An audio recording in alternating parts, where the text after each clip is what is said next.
Similar to video 129, this painting is amazing. The colors are beautiful.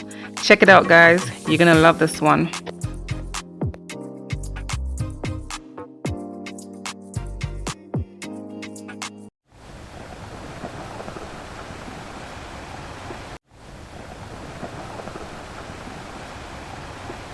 Hello everyone, it's Camille. Welcome back to my channel. Thank you so much for being here. I just wanted to do another pearl cell puddle pour with a combination of the spoon swap, and I'll be using the same colors I used in video number 129. These are just leftover colors, so you know guys, I'm just gonna get right into it. You're gonna see the difference. You know how I layer the paint, the puddle paint. I just keep adding them in, you know, a pattern. So you know, I didn't just do it once, so I add the blue, the red, and the blue, so it's a pattern, and then I just you know, stretch it across that base, which is the pearl cell base, right? So check out all the ingredients that I'm using. All the colors I'm using will be listed in the description box below.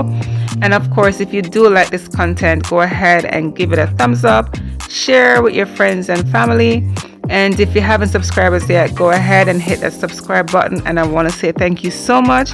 Hit the bell, hit all so that you're notified each time I post a new video. Alright guys, I do hope you enjoyed today's content, and stick around for the close-up of the wet result and the dried result. Thanks. If you've seen video number 129, guys, let me know which is your favorite. Do you prefer this video, 130 or 129?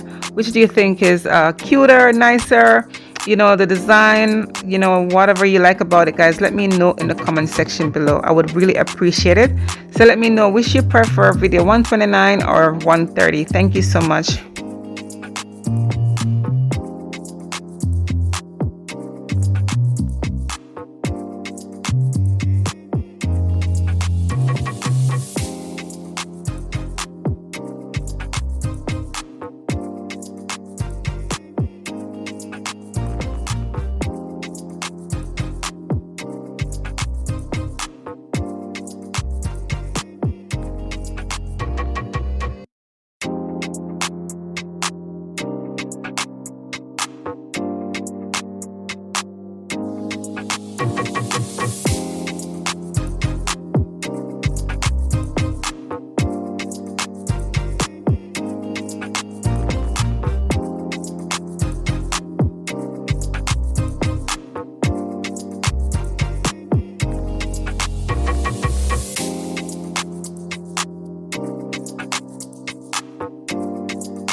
Here is a close-up of the wet result. All right, can I tell you guys which I prefer? I do prefer this one. I do love how symmetrical the flower is. It's right in the dead center of the canvas, and with the background, it's just amazing. It's beautiful. Video 129, it was my first with using the same colors and using the iridescent colors to swipe over the pearls. So that was a practice piece. I'm still practicing, but I do love the outcome of this one. The cells, they're amazing. They're beautiful. I do love it. And if I should compare with other artists out there, like Dwight from Dwight Pours, or there's so many Tara from Pieces of Tara Artistry. Those are some artists that I do watch and get some inspiration from. Want to give them a shout out. Do love their painting, their technique. They're beautiful, guys. All right, so let me know which you prefer. I do love this one. And here it is, all dried. It dried amazing. It's beautiful. I love it, guys. I really do love it. Let me know what you guys have to say about this one. The colors are amazing. I just love everything about this piece, and I do love how center the flower is. It's just amazing, and I love the colors, like it's on fire. I'm just speechless, guys. I just do love how amazing, how when you pour the colors, you just never know what you're gonna get, right? So just amazing, guys. I do hope you enjoy today's content, and of course, go ahead, give me a thumbs up, share this video with your friends and family, and I will see you guys next time on Camila Moy Art. Bye.